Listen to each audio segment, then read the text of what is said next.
बस जय श्री राम।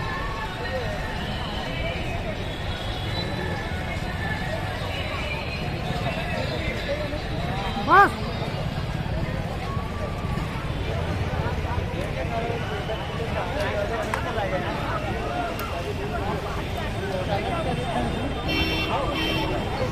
अठारह साल से मंत्री हूं, पर जो जोश और जुनून आज मैंने छिंदवाड़ा में देखा है, बंटी भैया के लिए ऐसा बहुत कम देखने को मिला। भैया मैं आज आपका जोश और जुनून देख के एक बात का विश्वास मुझे हो गया है कि छिंदवाड़ा सरकार बनाने के लिए नहीं, इतिहास बनाने के लिए चुनाव लड़ रहा है। मुख्यमंत्री भी देख लिया छिंदवाड़ा का, पर विकास नहीं देख पाए आप छिंदवाड़ा का। उसका कारण था कि कांग्रेस की संस्कृति ऐसी है कि वहां परिवारवाद हावी रहता है। आप नीचे से ऊपर तक, ऊपर से नीचे तक चले जाओ।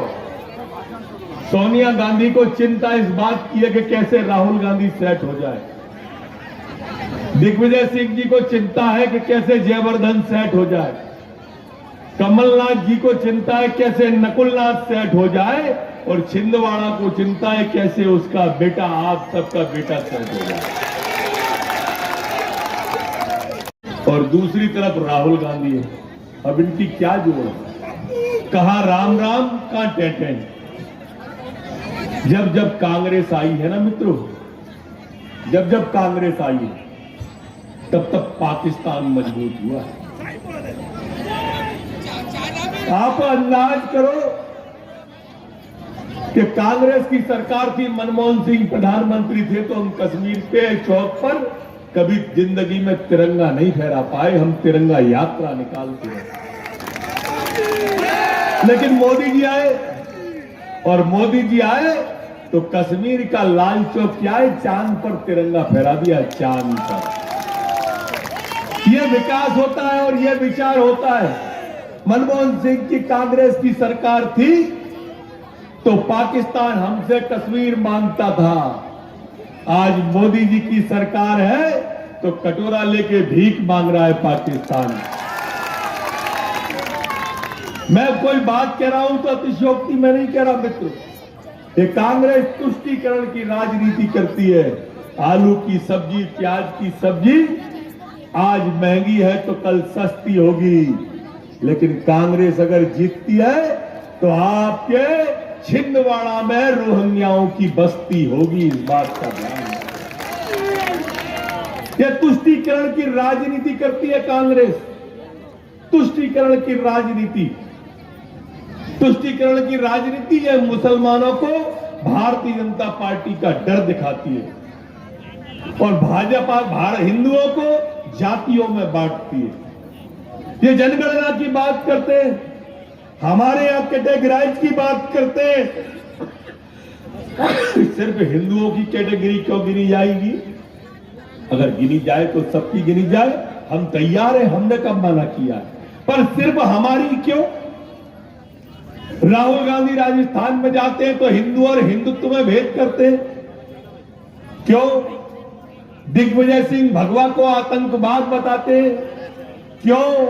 इनका INDI ये घमंडिया गठबंधन सनातन पर उंगली उठाता है और उस सनातन को डेंगू बताता है। आखिर ये सारे के सारे लोग योजना पूर्वक हमारे ऊपर प्रहार क्यों कर रहे हैं?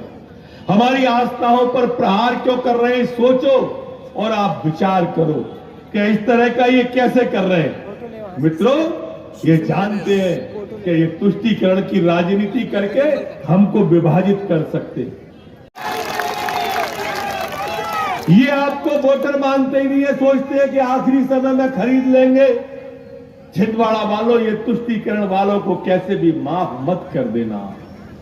ये तुष्टीकरण वाले लोग हैं, इस बार इतिहास बनाने का संकल्प आपको लेना पड़ेगा, बंटी को जिताने का संकल्प लेना पड़ेगा, अन्यथा ये विभाजन की तरफ हमारे प्रदेश और देश को ले जाएंगे। ये चुके हुए नेता हैं, ये थके हुए नेता हैं, दोनों ही चीजें हैं, थके भी हुए हैं और चुके भी हुए हैं। इनमें भविष्य नहीं है, ये सिर्फ और सिर्फ अपने बेटे को सेट करना चाहते हैं, इसके आगे कुछ नहीं है। और इसलिए मैं आपसे प्रार्थना करने आया हूं, मैं दोनों हाथों से करबद्ध आपसे निवेदन करने आया हूं कि ये महत्वपूर्ण चुनाव है, इसको आप साधारण चुनाव मत मानना। पूरे मध्य प्रदेश की नजर आपके बेटे पर, आपके बंटी पर है। मुझे विश्वास दिलाओ, मुझे आप विश्वास दिलाओ कि आप सब लोग बंटी भैया को जिताओगे, कमल का बटन दबाओगे, एक के साथ एक फ्री मिलेगा, विधायक के साथ मंत्री फ्री मिलेगा आपको। मेरे दरवाजे भी बंटी के साथ ही आपके लिए भोपाल में 24 घंटे खुले रहेंगे। आप तो सिर्फ कमल का बटन दबाओ मेरे दोस्तों, कमल का बटन आप छिंदवाड़ा में दबाओगे। कमल का बटन छिंदवाड़ा में दबेगा और दहशत पाकिस्तान में सुनाई देगी कि मोदी जीत गया। कमल का बटन आप छिंदवाड़ा में दबाओगे, सेना पे सैनिक की बाजुएं मजबूत हो जाएंगी कि मोदी की पार्टी जीत गई। कमल का बटन आप छिंदवाड़ा में दबाओगे, प्रधानमंत्री आवास गरीबों के लिए पहुंच जाएगा, शौचालय गरीबों के लिए पहुंच जाएगा। कमल का बटन आप दबाओगे, छिंदवाड़ा में पूरे देश के अंदर उज्ज्वला की गैस पहुंच जाएगी। ये बंटी नहीं है, मोदी जी का प्रतिनिधि है, कमल का फूल है। बहुत बहुत धन्यवाद। हिंदुस्तान लीवर खोले, कितना लंबा समय हो गया और 100-200 लोगों को आपने, वो तो हिंदुस्तान लीवर ने अपनी मर्जी से यहां पर खोली, उसमें 100-200 लोगों को रोजगार मिला, उसमें आप अपनी छाती पीटते हो, अपनी वाहवाही लूटते हो। शर्म आना चाहिए कमलनाथ जी और कांग्रेस को। हमारे जिले में हजार उस छिंदवाड़े के पप्पू को, यही वो मंच है, यही वो आया था जब वो छिंदवाड़े के, उसको पता भी नहीं कितनी छिंदवाड़े की आबादी है, वो यहां सवाल कर रहा था हमारी सरकार से कि 2 करोड़ युवाओं को रोजगार मिला क्या। अरे नकुल नाथ जी, लिखा पढ़ा तो ठीक से पढ़ लो, जो लिख के देते हैं वो भी ठीक से भी नहीं पढ़ पा रहे हैं, जो लिख के वहां से आता है वो भी ठीक से नहीं पढ़ पा रहे हैं। पूरे मध्य प्रदेश में 25 बताते हैं कि पूरे मध्य प्रदेश में 25 लाख किसानों का माफ हुआ और छिंदवाड़े में 75 लाख। सोच लो भैया, ये राहुल से एक नहीं 4 कदम आगे है। आज इस अवसर पर मैं समस्त भाइयों बहनों से निवेदन करना चाहता हूं, इतना निश्चित है कि मध्य प्रदेश में भारतीय जनता पार्टी की सरकार बनने जा रही है। ये तय हो गया, ये तय किया है हमारे मध्य प्रदेश की 1 करोड़ 32 लाख लाडली बहनों ने मध्य प्रदेश की भारतीय जनता पार्टी सरकार को आशीर्वाद दे दिया। और दूसरी चीज एक और बता रहा हूं, दूसरी चीज एक और तय हो गई। अभी हमारे राष्ट्रीय नेतृत्व, देश के यशस्वी गृह मंत्री जी आए थे, उन्होंने बता के चले गए कि छिंदवाड़ा में भी भारतीय जनता पार्टी जीतने जा रही है। ये संभव हो रहा है हमारे समस्त देवतुल्य कार्यकर्ताओं की मेहनत से। सारे कार्यकर्ता लगे रहते हैं दिन रात, सुबह शाम, और मैं हमेशा, चाहे छिंदवाड़ा में बात हो, प्रदेश में बात हो और राष्ट्रीय स्तर में बात हो, मैं सभी नेताओं से कहता हूं कि पूरे मध्य प्रदेश में अगर सबसे ज्यादा सक्रिय, सबसे ज्यादा जुझारू, विपरीत परिस्थिति में काम करने वाले कहीं के कार्यकर्ता है तो हमारे छिंदवाड़ा के भारतीय जनता पार्टी के कार्यकर्ता है। 450 रुपए में सिलेंडर, 100 रुपए में बिजली का बिल, हमारी बेटियों के बच्चों के हाथ में लैपटॉप, हमारी बेटियों के पास स्कूटी, हमारे किसानों को 12,000 रुपए किसान सम्मान निधि के, हर वर्ग को, हर व्यक्ति को आज भारतीय जनता पार्टी की सरकार की योजनाओं का लाभ मिल रहा है। साथियों, आप लोगों से यही निवेदन है कि आने वाले, आज 30 तारीख हो गई है, हमारे पास 17 दिन का समय है। इन 17 दिनों में पूरी ताकत लगा देना है। हमें सिर्फ वोट भारतीय जनता पार्टी के लिए नहीं मांगना है, हमें वोट मांगना है सनातन की रक्षा के लिए, हमें वोट मांगना है हिंदुत्व की रक्षा के लिए। अगर ये आ गए तो हमने देखा है कि हमारे आराध्य भगवान राम को जो काल्पनिक बता रहे थे, किस तरीके से साधु संतों का अपमान कांग्रेस के लोगों ने किया है। और ये कमलनाथ जी हैं, इनके मित्र हैं, इनके साथ गठबंधन है, ये सनातन को खत्म करने की बात करते हैं। समाप्त होना चाहिए क्या? अरे समाप्त अब किसको होना चाहिए? अब समाप्त किसको होना चाहिए?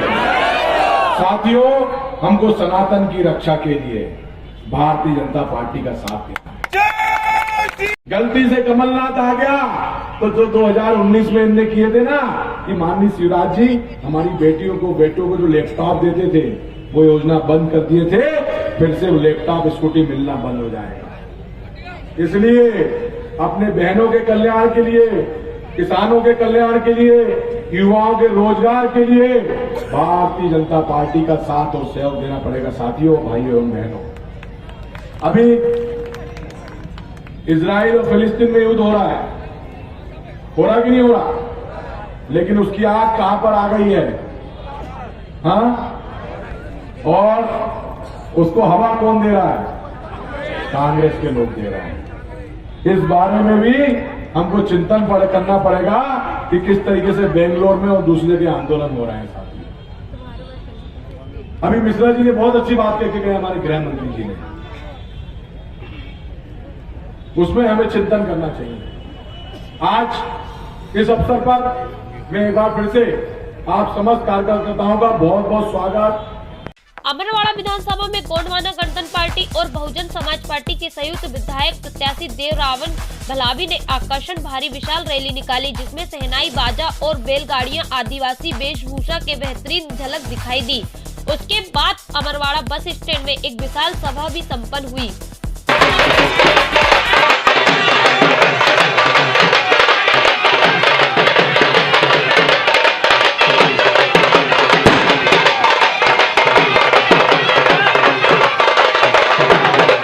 लेकर जो हम लोगों ने अभी तक आंदोलन करके दिखाया है और आंदोलन से पाया है, आज हम विधानसभा में पहुंचकर आज ये नामांकन रैली में हमने ये दिखा दिया।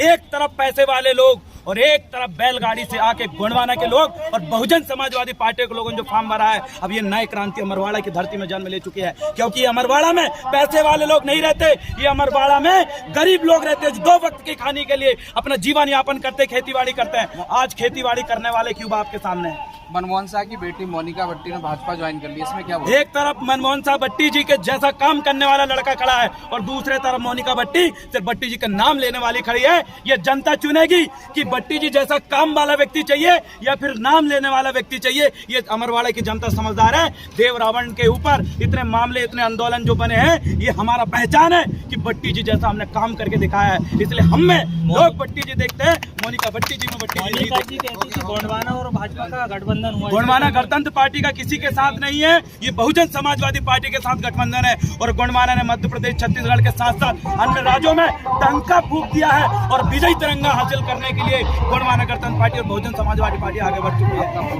मेरा नाम देवरावण उर्फ देवीराम भलावी है और इस वक्त अमरवाड़ा के निर्वाचन कार्यालय के सामने खड़ा होकर आपके सामने अपनी बात रखता हूं। पांडुरना में भी भाजपा प्रत्याशी ने रैली के बाद आम सभा को किया संबोधित। बाप ने पानी से वंचित किया और बेटा कहता है जिले से वंचित करूंगा। पांडुना में इनके बाप की जागीर नहीं चल रही है जो पांडुना को जिला बनाने से रोक दे। और आपके सामने आपका बेटा ये वचन देता है कि मेरे जीते जी पांडुना से ये पांडुना जिला ले जाकर तो देखे। बाप और बेटे के दोनों को बैंड नहीं बजा दिया तो मेरा नाम बदल देगा। और अब तो मैं कहता हूँ कि पांडुना की धरती में जिले में तुम कदम तो रख के देखो।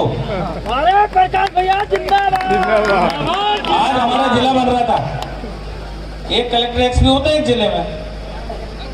अब उनको कहा समझाए कि भैया जिले में एक ही कलेक्टर होता है, एक ही एसपी होता है, अब इनको दो चाहिए। उनको अभी भी लग रहा है छिंदवाड़ा उन्हीं का है। भैया छिंदवाड़ा को तुम गढ़ बोलते तो बोल दो, अब ये पांडुना है और ये पांडुना आम भाजपा के कार्यकर्ता का गढ़ है। और ये हम इस चुनाव में बता देंगे, ये गड़बड़ कुछ नहीं होता। छिंदवाड़ा किसी का गढ़ नहीं, छिंदवाड़ा देवगढ़ का गढ़ है, राजाओं का गढ़ है, हमारे आदिवासी भाइयों का गढ़ है। हमारे यहाँ पांडुनाग रहने वाले हर एक व्यक्ति का गढ़ है, किसी कलकत्ता और दिल्ली में रहने वाले का गढ़ नहीं। एक दिन आए थे बीच में बोलने लगे बाहरी है, अरे मेरा तो नरा यहीं गढ़ा है छिंदवाड़ा जिले पांडुना जिले में, तुम दोनों बाप बेटों को नरा कहाँ गढ़ा ये बताओ मेरे को। अब तो इस जिले में वही विधायक वही सांसद बनेगा जिसका नरा इस जिले में गढ़ा होगा। और अगर मर्द की औलाद हो। कॉलेज की छात्रा लंबे समय से हो रही परेशान, नहीं है कोई सुनने वाला। जी मेरा हम लोग गर्ल्स कॉलेज के स्टूडेंट्स हैं। हम लोगों का जो एग्जाम हुआ था उसमें फर्स्ट टाइम हमको 80 दे दिया गया। 80 के बाद हमको किसी को बिथल दे दिया गया, किसी को चक्कर आ गया। उसके बाद में जब हमने एग्जाम दिए तो हमको जिस सब्जेक्ट में पास किया गया था उसमें भी फेल कर दिया गया। उसके बाद भी हम लोग जो बोल रहे हैं हमारी बातें कोई नहीं सुन रहा। हम यहाँ वहाँ भटक रहे हैं, कोई बोलता है यूनिवर्सिटी जाओ, कोई बोलता कॉलेज जाओ, कोई बोलता कहीं और से करो। आज भी हमने बंटी साहू से बात की है, उन्होंने भी हमारी बात नहीं सुना। तो हम ये चाहते हैं कि हमारा क्या होगा। हम 3 साल से फर्स्ट ईयर में ही है, 4 साल बर्बाद हो गया हमारा। सेकंड ईयर की फीस पेड हो जा रही है। हम चाहते हैं कि जो एग्जाम सेकंड ईयर का भी हो रहा है वो एग्जाम रोका जाए, ताकि कोई भी एग्जाम नहीं, एक भी एग्जाम नहीं होना चाहिए सेकंड ईयर। हम चाहते हैं कि सप्लीमेंट का एग्जाम पहले हो, उसके बाद उसका रिजल्ट आए और सेकंड ईयर वालों के साथ हम भी सेकंड ईयर का एग्जाम। मेरा नाम शीतल रत्न है, मैं विशापुर कला से। एग्जाम नहीं होना चाहिए, अभी कोई एग्जाम नहीं होना चाहिए। बिकॉज फर्स्ट ईयर किया जाए बस। सारे क्लासेस के हैं, कोई बीए वाला है, बीएससी वाला है, पूरी नहीं की जाएगी तो हड़ताल करेंगे। हम हड़ताल नाम हम चाहते हैं कि हमारा सेकेंड ईयर का एग्जाम बाद में लिया जाए।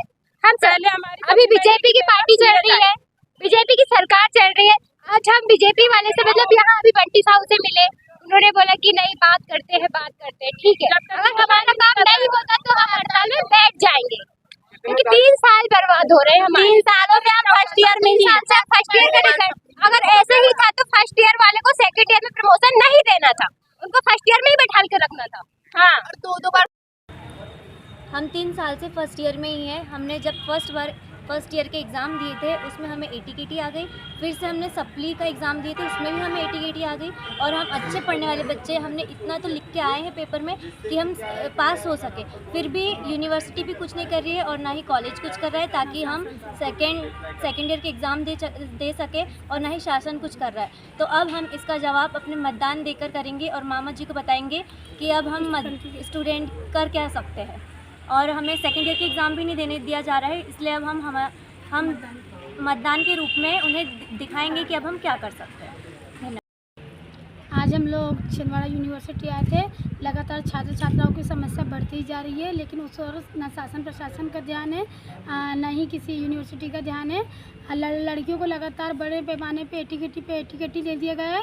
इसके लिए हम लगातार 1 महीने से संघर्ष कर रहे हैं, पर कोई हल नहीं निकल रहा है। वहीं कल एग्ज़ाम था एटी का एक, और कॉलेज यूनिवर्सिटी के द्वारा WH नहीं हटाएगा। जब हमने बार बार निवेदन किए आवेदन किए तो शाम को WH हटाया गया। और चूँकि लड़कियां गांव में रहती हैं, लड़के लोग गांव में रहते हैं ऐसे एरिया में कि कई जगह ऑनलाइन दुकानें नहीं, तो उनका फॉर्म नहीं भर पाया। जब हमने यूनिवर्सिटी में बात किया तो उन्होंने कहा कि एग्ज़ाम देने के लिए हम लोग वो फॉर्म बाद में भर देंगे एग्ज़ाम देने के बाद। लेकिन जब सुबह 7 साढ़े 7 बजे लड़कियां एग्ज़ाम देने गई तो कॉलेज प्रबंधन के द्वारा एग्ज़ाम नहीं देने दिया जा रहा था कि आपने एग्ज़ाम फॉर्म नहीं भरी हो, नहीं देंगे। तो फिर कॉलेज प्रबंधन से बात किया गया, फिर जैसे तैसे बेचारी लड़कियों ने एग्ज़ाम दी। वहीं लगातार लड़कियों को इस तरह का देखने को मिल रहा है कि शिक्षा विभाग ने कुल मिला के शिक्षा को बिजनेस बना दिया है। क्योंकि एक तरफ वो कहते हैं कि आप एग्ज़ाम दीजिए, अच्छे से पढ़ाई करिए, तभी आपका रिजल्ट होगा। वहीं वो विथल जैसी WH कर देते हैं कि आप पास हो या फेल, छात्राओं को पता नहीं चल पाता। और एक दिन पहले बस सुधारते हैं कि आप कल एग्ज़ाम दे दीजिए, तो बच्चे में ऐसे में कहाँ का पढ़े, फर्स्ट ईयर या सेकेंड ईयर। तो सभी छात्र छात्राओं की बस यही मांग है कि सेकेंड ईयर के उनको एग्ज़ाम देने दिया जाए, फर्स्ट ईयर की AT-KT ले ली जाए। अगर ऐसा नहीं करते तो आने वाले समय में हम शासन प्रशासन को मुँह तोड़ जवाब एक अपने मतदान के द्वारा देंगे।